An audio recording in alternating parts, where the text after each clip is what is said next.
welcome to Sports Cruise on UTV Africa. My name Chinwe Pekin.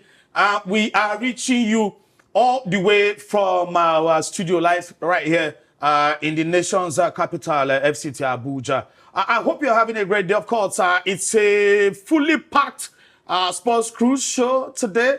Excitingly, we've got you covered with football. Of course, Champions League group stage don't conclude. And then those were the serious with their self this season don't get automatic tickets to the knockout stages from number 1 to number 8. And then, of course, we're going to dissect those who go play playoff to have opportunity of joining the rest of the team in the round of 16. And then also, we've got CAF Champions League, we've got MPFL, and then not forgetting, we've got tennis. We'll be traveling to Australia. The first Grand Slam of the season. The finals are set. In fact, the finals are set, and then we'll be taking a look at those who don't book their space in the finals of the Aussie Open. And then also, we've got Formula 1 lined up for you with the dissect matters with Formula 1 and also basketball as well. My front. I've got boxing. Yes, we'll go market on to you as well. And also, we have CAF. Is in the news. Finally, the hammer don't land on top Senegal and Morocco after the chaotic AFCON final we had not too long ago. And some people are not happy with the amount of fines received by Senegal and also Morocco. Well, I know they load inside studio is a full package. I've got my G, of course, street call him Otumba. I'm super excited to be here. Good day to you. Good day to all our viewers. Champions League, finally, the group stage concluded with the 5 teams, in fact, from England making the top 8. Interestingly, some say football is coming back to England. Football has always been in England, in my own opinion. It has to, without a shadow of doubt, it has to be the best league in football. The best league that you can talk about anywhere. 6 teams in the Champions League. It's 5 automatic tickets. It's no brainer that the likes of Arsenal, Tottenham Hotspur, Liverpool, Chelsea, they really stood out among the pack. And the fact that this team, when you're talking about commercial value, followership, TV rights, everything, you can't compare them. Like we jokingly said, we talked about it before we came into the studio. It's like comparing pounded yam and poundo yam. It doesn't feel the same. It can never taste the same. Let's talk about our Champions League, of course. So the last group matches went down last night. And surprisingly, if you didn't follow the matches, you go know so almost everybody hold their phones for hand because the tables were just fluctuating, go up, go up, go down. But then the top 8, surprisingly, Arsenal with 100% record this season. Of course, the first team to have 100% record in this new format, Champions League format. And is that enough to win Champions League? Of course, you've got to give them their flowers. Arsenal. 24 points, 23 goals scored, just 4 conceded. That's massive.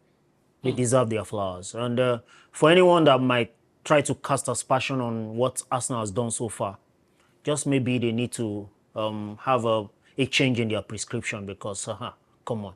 What else do you want them to do? What do you mean? What else do... Except you are a bona fide member of Bad Belle Fans Club. Come on. Just give it to us now. They've done very well for themselves so far this season. Is that enough to win the Champions League? What else do they want to do? They've beaten everyone they've come up against. In their last 5 meetings, 5 Champions League games, they've scored 3+ goals. What else can you consider 2 against Kairat at home? They've Arsenal fielded their second string team. Is there anything like second string team in Arsenal? Of course, there is. Kepa is perpetually on the bench for those games. Kepa should be first choice in some teams. That explains why this team has a very strong squad depth. They've got plethora of players in their camp and they can flip changes. We saw Ife Ibrahim, who just signed a professional contract, came on for his debut for Arsenal. And with what we've heard about the young man, I think he's got a bright future. And just hope that the NFF, they are sitting somewhere and watching because I wouldn't want him to go the way of Bukayo Saka. One thing we noticed inside Arsenal match yesterday against Kyra is the fact that Kai Havertz and Gyökeres played together. Yeah, that was a fantastic partnership. In the first 15 minutes, Kai Havertz, after not being active for over 350-something days, he came on, assisted, and also scored. And he was given the Man of the Match award. That was a fantastic one. And I love the fact that Mikel Arteta chose to take him off before the second half. And that was a very good one. You know, you just need to, manage him, and ease him into the game gradually. Too much load on those fragile legs right now might not really be good because surely he wants to be part of the German squad for the World Cup come summer. So they've got to manage him. And there are still so many games to be played. So there's no need whatsoever to, keep him for so long on the pitch. So I love the way and manner they are managing him. And he really showed it on the field of play yesterday that he has missed playing. And you could see how he celebrated, even though it was not really a flamboyant kind of celebration. But I love what I saw last night of Kai Havertz. And I just hope that they will replicate such gesture like we saw against Kyrat yesterday when they visit Elland Road against Leeds on Saturday. One of the major talking points over the weekend after the Premier League fixtures was the fact that Arsenal lost against Manchester United. And one of those legends, sometimes he says, leave the messenger, but then listen to the message. Paul Scholes came out to say, well, if you are choosing best strikers, in fact, Arsenal winning the league might be the worst team ever to win the league for the fact that the attackers are not, firing on all cylinders. And yesterday night we saw Kai Havertz and Gyökeres play for the very first time. Is this a sign of what to come? And also, what do you make of Paul Scholes' statement? Let me start from Paul Scholes' statement. I just feel that it is a case of he's coming from the viewpoint of a bad belly, like we say in local parlance. And in my own opinion, the man should just he should find a way of hiding his hatred for Arsenal.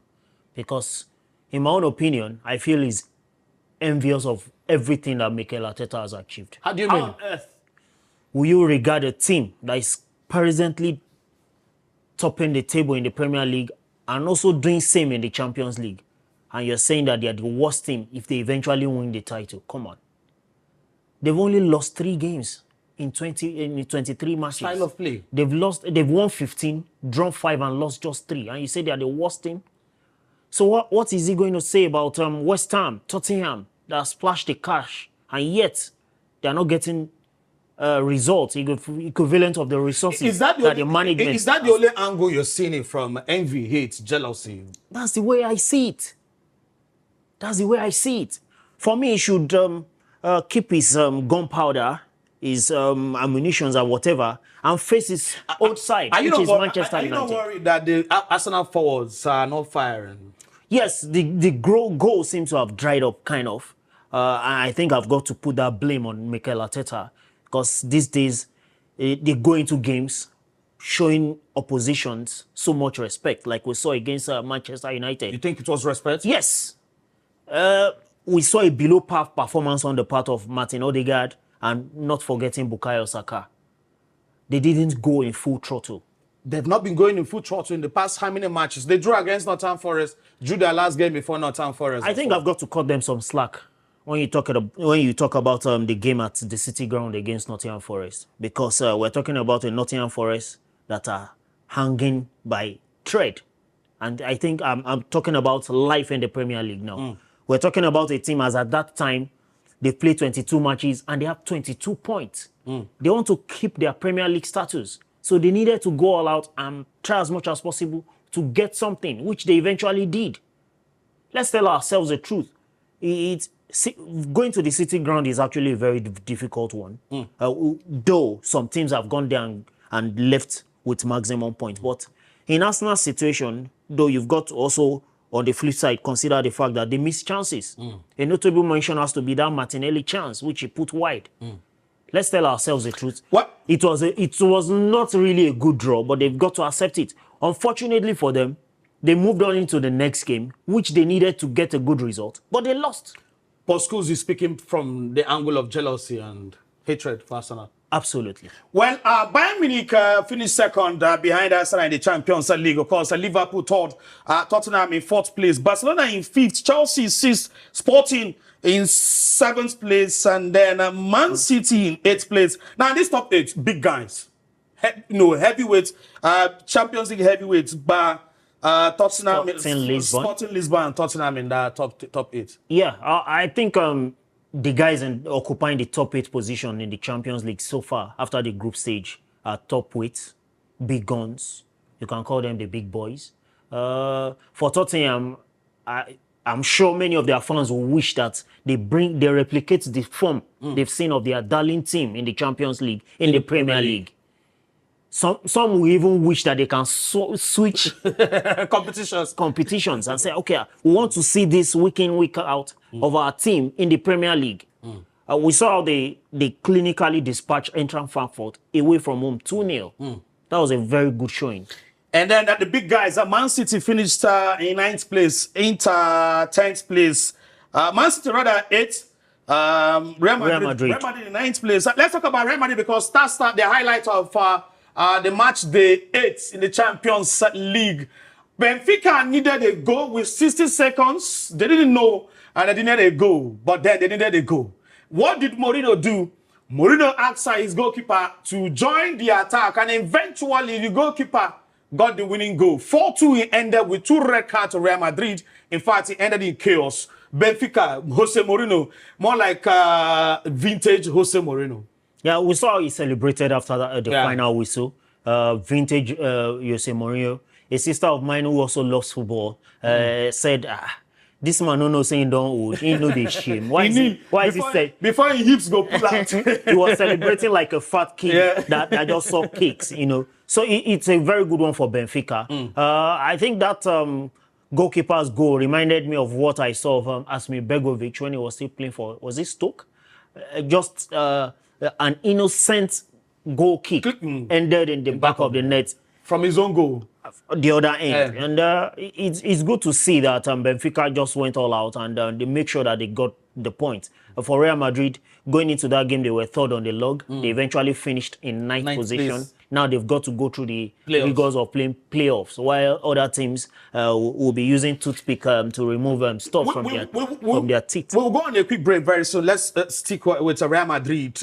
2 seasons back to back, they've managed to pull up, go through, the playoffs and not qualifying outrightly to the knockout stage. Is there anything to worry about that for Real Madrid, or do you like the format, this Champions League format? You love it? I feel this format has really shown that in the time past, some of these teams have strolled to the next round, and this format has really given opportunities for teams, to actually express themselves. More games. The format, you don't have to play like 4 games at home. You've got to try as much as possible to even get a result away from home. We saw how Arsenal had to face the rigors of traveling to San Mamés. They played against Athletic Bilbao. They won. They went to San Siro. They won against Inter Milan. They welcomed Atletico Madrid at the Emirates. We saw how they dispatched them 4-0. That was a very clinical dispatch of Diego Simeone's side. So it's a very good format. Real Madrid have been struggling in recent times. It just seems as if even the change in managerial position that saw Xabi Alonso walking away and Arbeloa coming in. But it's been a case of struggle for Real Madrid. But I just hope that when the playoffs commences, they will try to, as much as possible, to get the right result. Unfortunately, it didn't happen for them in Portugal last night, but they will lick their wounds, regroup, and go again. Well, they will lick their wounds, regroup, and then go again. Well, we'll go on a quick break, but of course, the top 8 will be moving directly to the knockout stage, while from 19 to 24 to play each other in a playoff match to determine the rest of the 8 teams that will join up with the top 8. Sports Cruise on UTV Africa with just truly Chinwe Pikin alongside Otumba, the street calling, of course, government saying name Nababatunde Ojo. When they come back, don't go anywhere. Sports Cruise on UTV Africa. Don't go anywhere.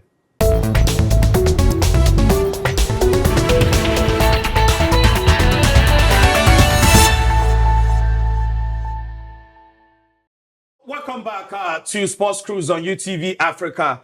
My name is Chinwe Pikin alongside my guy Otumba right here. Well, let's quickly rush that to Uyo, Gosula Akpabio Stadium, where Enyimba will be trying their luck one more time against Power Dynamos. The last time out over the weekend, it was a 1-1 draw when we expected Enyimba, rather Rivers United to come home with the 3 points. But Finidi George and them boys said no, they're not going to come back with 3 points. They came back with 1 point. After 3 matches, just 1 point. It's not looking good for Finidi George. In fact, after that game, he cried about the missed chance of picking 3 points against RS Berkane Uyo before the game against Power Dynamos. But one thing the coach of Power Dynamos saying one can beat Rivers United for Gosula Akpabio said Otumba. Yes, I saw a little bit of that game against Power Dynamos, and I was asking myself, why on earth will Rivers United come back to Nigeria without maximum points? Because they had plethora of chances in that particular game, and they've also got to give kudos to the goalkeeper, Osage, who was in between the sticks for Rivers United. He had a very, very fantastic game in that match because Power Dynamos also gave it a fight. We saw them, take on the defense of Rivers United, but Osage was more or less like a wall of Gibraltar in that particular encounter. For me, he deserves maybe like a weekend off, plus maybe a little token, for him to enjoy himself, because it was a man of the match performance. Coming back home again. If there's a hope, I don't think there's any hope. No. I think it's done. Like I said in our last session, I said it that whatever Rivers United are doing right now is more or less like an academic exercise, because there's nothing to go for. There's nothing to aim for right now. I don't see them pulling out any good thing that will make them usurp the likes of RS Berkane or Pyramids FC, who are both topping the table right now. Right now, whatever they are doing now, they're just playing for pride, and I just hope they will go all out and try to get a good result against Power Dynamos. They've seen they've seen what it takes. I believe they know what it takes to take on the Zambians right now, so they should go all out against Gosula Akpabio Stadium in Uyo, though it's home away from home. Away from home for Rivers. Just maybe the Rivers State government will just try as much as possible to see how they can convey Rivers United fans from Port Harcourt. I think it's just it's not a very long journey. Port Harcourt to Uyo. They should just like 5 coastal buses can get the job done for them. Taking so many fans to Uyo to go and cheer the pride of Rivers. Just maybe they will get their first maximum point on board, because it's actually unfortunate that amongst all these teams that we've talked about, RS Berkane, Pyramids, Power Dynamos, Rivers United cannot even boast of a win. Come on. It's absolutely uncalled for. 3 matches so far for the groups with 3 points for RS Berkane, 7 points rather for RS Berkane, 7 points for Pyramids, just 1 point for Rivers and Power Dynamos. And you're saying it's not possible? What, 2 matches to go? Beat Power Dynamos? It's difficult. It's a difficult call to make. But for me, they should, even if they intend to, end, it should end on the eye. Get maximum points against Power Dynamos and see what plays out in their last fixture. I believe it to be the last fixture should be them playing host to Pyramids FC. That's a tall order, but it should be a case of one step at a time. Try as much as possible to get maximum points against Power Dynamos and take it up from there. Well, hopefully Rivers United and Finidi George do the needful because they are the only representative for us in this CAF competition. Remo Stars, one other team that made it, but then they fell out. I couldn't make it to the group stage. Rivers United were excited that they made it into the group stage, but it hasn't gone as we would have expected. Yeah. Even though with a clamor for more opportunities, more chance for our teams in the CAF competition, in CAF Champions League, CAF, of course, CAF Confederation Cup as well. But it seems like each time we want to add more, it be like I said, the drag us go back as well. It's a case of taking one step forward and two steps backwards. Most of the teams, they don't usually cover themselves in glory. We had so much hopes in Rivers United, Remo Stars, I beg your pardon. But just the way they were pummeled by Mamelodi Sundowns, home and away, even that just left so much to be desired. They even dashed us money and food and chow as they were beating us. What? Let's leave CAF Champions League and leave Rivers United and come back home. One good news for Saint Mensugida Kano Pillars who beat Katsina United 1-0 in the midweek fixtures on match day 23 of the MPFL. Come on, Kano Pillars. This is not the Kano Pillars we used to know, and languishing in the bottom of Nigerian Premier Football League. In fact, it's as good as relegation battle for them. It just seems as if Kano Pillars might just go back to the NNL for the second time in as many years. And but they got a good result against Katsina United, a very stiff rival in Katsina United yesterday. General manager of the team, Ahmed Musa, former Super Eagles captain, scored with 18 minutes left on the clock. Fantastic one for them. I think that will give the fans something to cheer about because it has not really been smooth sailing this season for them.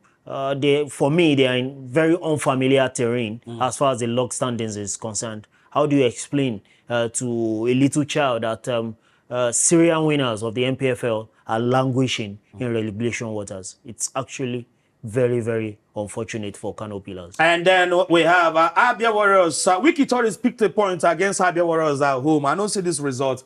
Abia Warriors with the fact that Abia Warriors Amakwaka, but they do well this season. I would have expected them to pick 3 points at home against Wiki Torres, but it seems like it's getting worse for Abia Warriors right now because their last game I saw, they lost at home against Nasarawa United. Yeah. And this time around, they picked just a point at home against Wiki Torres. Yes, it didn't really work out for them against Wiki Torres at the Umuahia Township Stadium. Both teams huffed and puffed in the first half. It ended goalless in the first half. But in the second half, at exactly 51st minute on the clock, Emeka Obioma put Imama's side in front, but just 5 minutes later, Tahir Abubakar equalized for the visiting side, and that was how it ended. Abia Warriors will be very, very disappointed with that result, but Wiki Tourist will be very excited traveling back to Bauchi with a point in the bag. It was a long journey for them, but they didn't go back home empty-handed, and that is something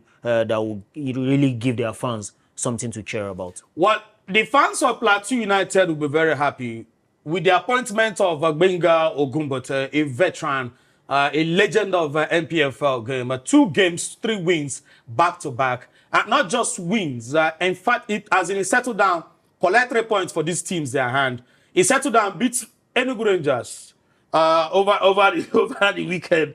Plateau United rather beats Enugu Rangers yesterday 2-0 rather. And then they beat Abia Warriors rather last weekend 4-2. Yeah. Benga Ogumbote and the Plateau United.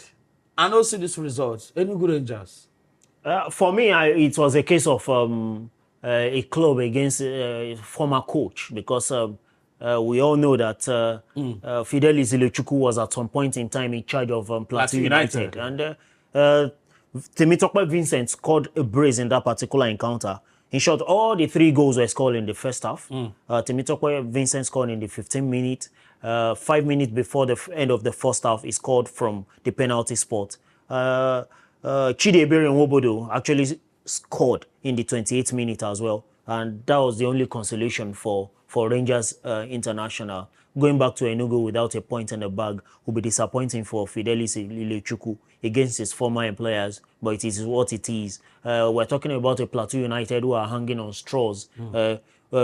if not for the appointment of Gbenga Ogumbote, when they were under the tutelage of Olushola, the man that was brought in from Sporting Lagos, they were trying so hard to grind out results, and it was not working out. And that explains the appointment of a tactician like Gbenga Ogumbote, who has been there and done that as far as the NPFL is concerned. And it's good to see that they are getting the right results. In my own opinion, if he continues to go in this particular trajectory, just maybe he will get a longer extension of his contract. Well, not so good news for this team. Quickly, Nasarawa United and Enyimba. Enyimba managed to pick a point against Nasarawa United, but there's so many movements in Enyimba. 30 seconds, Otumba. A whole lot is going on, especially on the off the field of play on the part of Enyimba. It was good that they got a point away at the Lafayette Township Stadium. That should give their fans something to cheer about. But off the field of play, they seem to be in a major crisis. The Abia State government is, in my own opinion, they are doing way too much when it comes to trying to tamper with the management that have been put in charge of Enyimba. Ifeanyi Ekweme has been asked to leave his position, and the Giants' position as the head coach is also hanging because a Cameroonian tactician has been brought in as well. So there's a whole lot of things going on in that club. I've got a friend, or should I call him a brother, who as a last season was playing for Enyimba, and he told me in confidence that a whole lot is going on at Enyimba, and that explained why he actually left the club and he moved to another club. And as we speak right now, without any fear of contradiction, I can tell you that Enyimba are yet to settle some backlog of salary arrears to both present crop of players and players that have left the team. So I think Abia State government under Alex Oti really needs to sit down and see how they can fashion the way forward, because we can't be talking about a team that's brought us glory and fame. One of the biggest team in African football. It has brought us glory and fame, and we are talking about them owing players and not having a settled management. It shouldn't be happening, especially at this time and age. And to think that the man who's managing the club, general manager of the team, rather the chairman of the club, is a man we love so much, a legend of the game, a true professional. In fact, there's the goat of the game, if you ask me. Yes, now goats Kano and Kobe, and to see Enyimba in this state, really makes sense. It's not palatable. When I come back sharply, let's go pay some bills. Sports Cruise on UTV Africa. My name is Chinwe Pikin, of course. My guy, Otumba, right here with me. Do not move a muscle, because we'll be traveling to Morocco. Finally, the hammer don't land on Senegal. And, of course, Morocco head. But the fine, people are not happy. When they come back.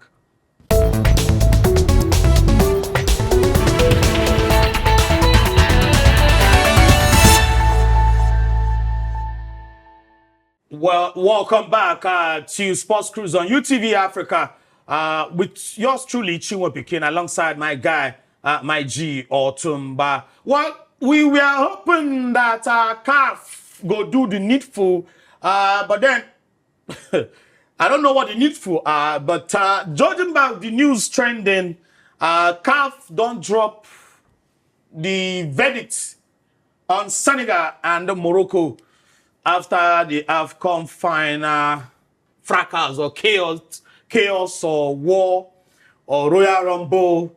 But Otumba, in total, $100,000 for the coach, Mr. Pape Thiaw, and suspended, of course, for CAF official matches for unsporting conduct in violation of the CAF disciplinary code principles of fair play and integrity, for bringing the game into disrepute. Papecha, 100,000. In total, the CAF gave Senegal $615,000 fine, while Morocco, in total, $315,000 fine. But then they maintained that Senegal is still the champion of AFCON. Otumba, Senegal, £615,000, dollars.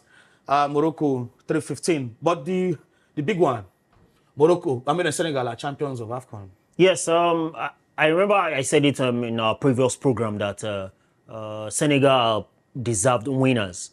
It would have been a shame if Morocco had won that title because I would say for the opting time that the last AFCON was scripted for Morocco to win, but Senegal had other ideas, and thankfully they took away the shame that would have come upon Africa. Morocco would have been deserved champions because everything was just in their favor. But Senegal, did the needful, and thankfully the trophy is resting somewhere in Dakar. Talking about the sanctions, for me, on the part of Senegal, yes, I feel CAF were too hard on Senegal. How do you explain the fact that a $615,000 fine was placed on the Senegalese FA? In total? In total. That's too much. That is too much. It was too much, but it is what it is. I don't know if they've got the right to appeal. Maybe they will visit the Court of Arbitration for Sports CAS, to fight their case. But it is what it is. But in my own opinion, it would have been a case of, like we say where I come from, Taba for what on Bomawi, for what say Famora. If you spank a child with the right hand, you use the left to bring him more close. We know that the Senegalese team did not cover themselves in glory with that show of shame that played out in the final. Papetia asking his players to walk off the field was something shameful. It's something that no one would have expected to happen at this time. In 2026, we're telling your players to walk off the field. For the life of me, even when we're playing inter-house sport, even when there are visible injustice, no, you don't do that. You don't do that. You have a right to go and appeal at the end of the match, not when the game is going on. For me, he put the game on. It was a show of shame. Let me just. I'm trying to be economical with my words. But in all of this, I feel CAF were too hard on Senegal, and it was more or less like a slap on the wrist for Morocco. Let's look at the sanctions placed on Morocco. A 2-match suspension for Achraf Hakimi. One will be suspended. A 3-match suspension for Ismail Saibara. We saw how he was all practically wrestling with the reserve goalkeeper of Senegal for the towel. He was also given a $100,000 fine. A $300,000 fine for the Moroccan FA and a $200,000 fine for the ball boys. I feel on top the Moroccan FA. Yes, for me it was a slap on the wrist. They should have gone harder on them. But if you look at this whole thing on the flip side, he who plays the piper, they take the tune. We know that Morocco has been more or less like the shoulder carrying African football for the past 2-3 years now, if I'm not mistaken. CAF Awards, the CAF Women Champions League. Okay, the last one was held in Egypt. CAF Awards, the WAFCON, AFCON. The next WAFCON will take place from 17th March in the same Morocco.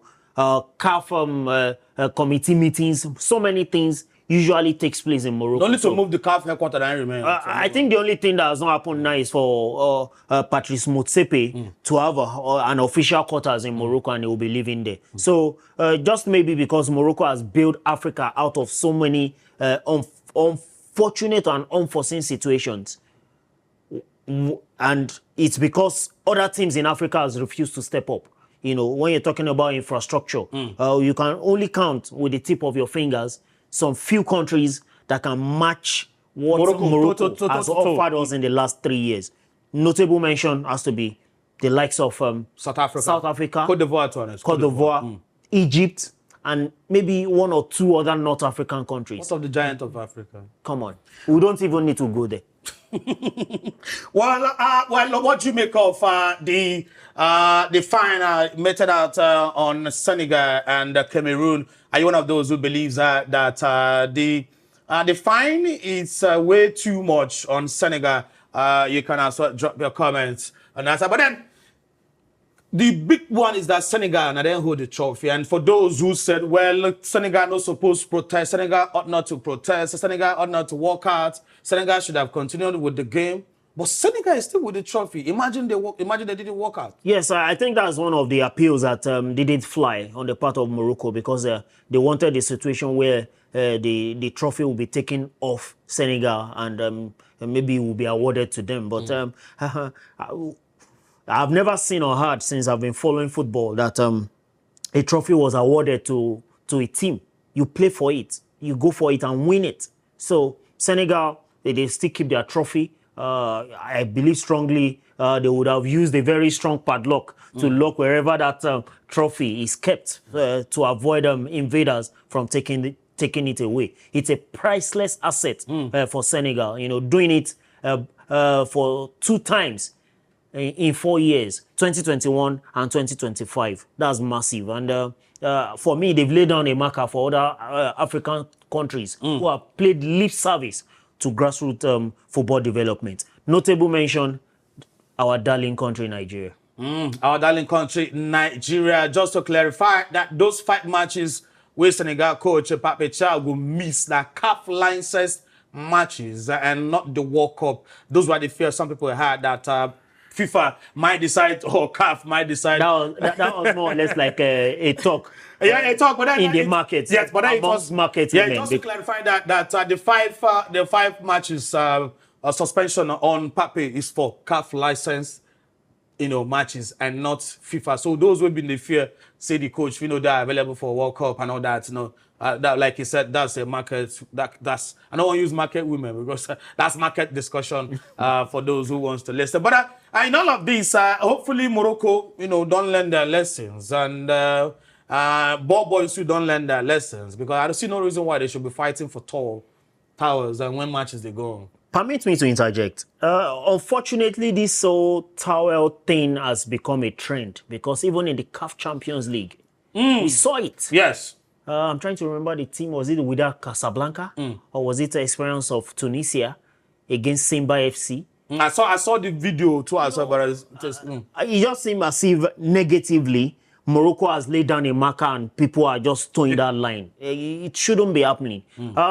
When the time and season where it will be raining during football matches, and goalkeepers need the towel to clean their gloves so they can have full grasp of the ball.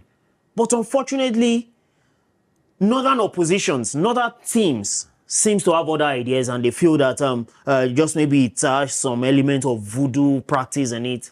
That is, for me, it's just rubbish. It shouldn't be happening.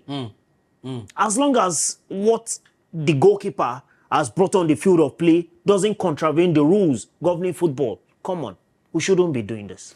Well, of course, so we shouldn't be doing that. Like I said, drop your comments just in case you're following us across social media platforms. What do you make of CAF fine on Senegal and Morocco? Well, we'll be going on a quick break very fast, and when we come back, we'll still lined up for you boxing, because the Gypsy King is back.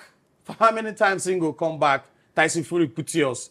I don't say if money don't go down, go come out, won't collect small local. But of course, Tyson Fury is back, and also will be traveling to Australia. Tennis, first Grand Slam of the season, is in front of us as well. And then Formula One, we've got you covered.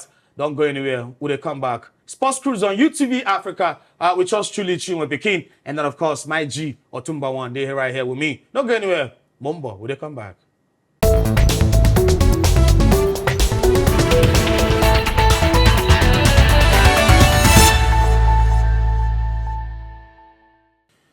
Welcome back to Sports Cruise on UTV Africa. Chinwe Pekin is my name, and we're reaching you all the way from our studio right here in the nation's capital. Well, let's rush through to some boxing. Gypsy King, they call him Tyson Fury, is back.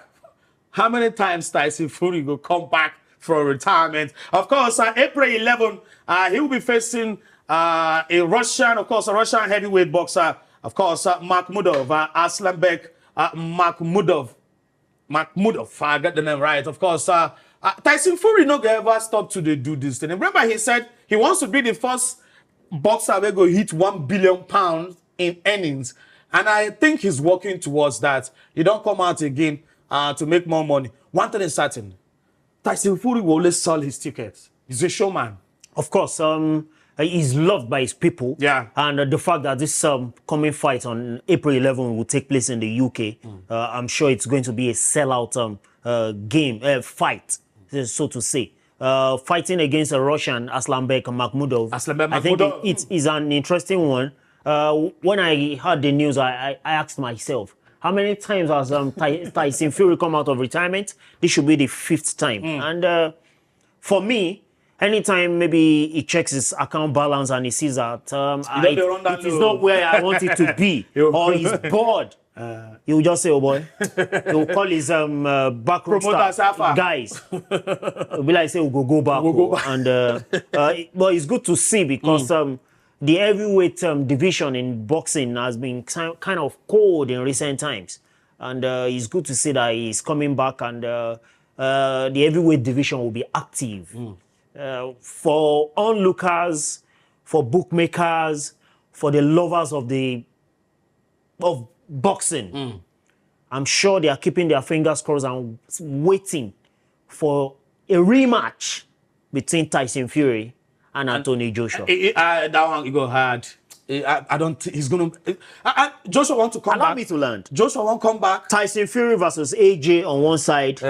Tyson Fury versus Alexander Usyk on another side.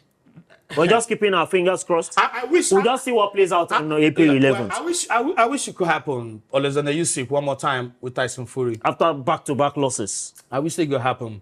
Or maybe I wish to see maybe Tyson Fury giving Deontay Wilder another bout because my brother don't go there. I remember don't go there. Now Tyson Fury now saved Deontay Wilder career. I mean, Deontay Wilder has saved Tyson Fury career. And he gave him the opportunity to come back after he went to that rabbit hole when he was battling depression. Deontay Wilder told him, go lose weight, get into the gym and come back. I will give you a title fight. And he gave him a title fight. And he gave him the second one. But then Deontay Wilder couldn't keep up with the third one. But I think he was beaten like a little child. Like a little child. And I also love the fact that Deontay Wilder too is trying to come back into reckoning. There's the news making the rounds that he might face Derek Chisora. Yes. I'm not sure if I have a substantive date in my head. He's going to face Chisora. Yeah. The good thing is the heavyweight division is active. Is active, fully active. And let's leave boxing. Where we go? Let's touch base. With, of course, Australian Open is the first Grand Slam of the season. And about first, Serena Williams. Let's talk base with Serena Williams. Serena Williams has refused to rule out returning to professional tennis after recently filing the necessary paperwork. 23 Grand Slams, singles Grand Slams titles, retired after the 2022 US Open. Do you see Serena Williams? She doesn't want to rule out the opportunity of retiring. Are we about to see the Queen step into the court back? Yes, sir. The fact that she had to retire without equaling Margaret Court's tally of 25 Grand Slam titles was a disappointment for me as a person. Let me say this on camera that I used to have a very big crush on Serena Williams. Back in the days, not the new version of Serena Williams that we see on TV lately. I don't know. Just maybe that is what her husband wants, but this is not the kind of Serena Williams that used to make us stick to our TV and watch. Even if you are feeling sleepy, you watch. But these days, I don't know what has happened. I think she's enjoying maybe it's based on medical advice. She chose to, trim down her look, and she's not looking like Serena. But talking tennis now, you just seem as if something is cooking, and we might just see her return to the court, and it very, very soon, because just like you said, she has filed the necessary paperwork, and it seems as if she might just pick up her racket again. Even when she was asked during that TV program, she said she's currently enjoying her life, and she's not thinking tennis, but why will you be enjoying your life and you'll be filing the necessary paperwork to get back into playing. Well, her So, sister Venus is still kicking, but she's still there. Should be enjoying honeymoon. She got married. Yes, but then recently. she's still playing tennis. It's still surprising that at 42 plus thereabouts, she's still playing, even though for me, she seems she has gone past a prime, in my own opinion. For me, she should just retire honorably. Well, let's touch base with Australian Open. Just a few minutes ago, Arena Sabalenka booked her place in the final of the women's single. 6-2, 6-3, 2 straight sets. She beat the Ukrainian Svitolina. Sabalenka can't stop doing this. And like we used to say, the women's tennis is erratic, but Arena Sabalenka has remained consistent from last year till this year, and she's not stopping anytime soon. And also in the second semi-final match currently going on, American Pegula and Rebekana. Rebekana took the first set at 6-3. Currently, the second set is going on. Hopefully, Pegula will step up. What we have at the men's side as well, talking about the men's semi-final, is a star-studded one, if you ask me. Alcaraz and Zverev going to face each other in the men's first singles final, semi-final. And then the second one, we have Djokovic and Jannik Sinner. Djokovic is aiming for his 25th Grand Slam to raise the bar high. What will you do if you have one number one in front of you? And in fact, Alcaraz, the Prince of Clay, facing is very, you sure me say Alcaraz might come out on top of this one. But Djokovic and Sinner, I'm struggling to find out how the GOAT Djokovic won't do this one against what number one. The top seed, Jannik Sinner. It's going to be a cracker tomorrow. Yeah, for me, the fact that we are seeing a matchup between Jannik Sinner, the Italian, versus Novak Djokovic, the Serbian. That was more or less like a final before the final. I tell you. Sinner is seeking a tripit. He won the 2024 Australian Open. Yeah. He also repeated the same in 2025. Now he's gone in for a third consecutive Australian Open title triumph. Who says he cannot do it? It's possible. It will be difficult against a Serbian, very outspoken Serbian for me. I was watching an interview yesterday where he was talking about cameras being everywhere. Coco Gauff lost to Elena Svitolina, and cameras showed how she was, pouring her frustration on her racket. She was hitting it on the ground, and he was saying that the only thing that the cameras have not really shown is when they're having their bath in the bathroom. And let's leave that aside. It's going to be a very interesting one against Jannik Sinner. But if Jannik Sinner chooses to lose guard, I feel Novak Djokovic will have the day. But for me, I'm rooting for Jannik Sinner to go all the way, and we might just see another repeat of a Jannik Sinner and Carlos Alcaraz in the final. On that note, thank you so much. Tumba the street calling. And of course, government saying name now, Babatundo. Just see you about Jesus Media, as always, exciting talking sports with you. Thank you so much, my guy. It's a pleasure. And also thank you to you and you watching us live. Please do want to follow us across all social media platforms at Universal TV Africa, especially on our YouTube. Go that side. Excitingly, some amazing content there, and you will enjoy yourself. My name is Chinwe Pikin, Sports Cruise, all the way in our studio right here in Nation's capital, FCT. Have yourself a wonderful day. Ciao.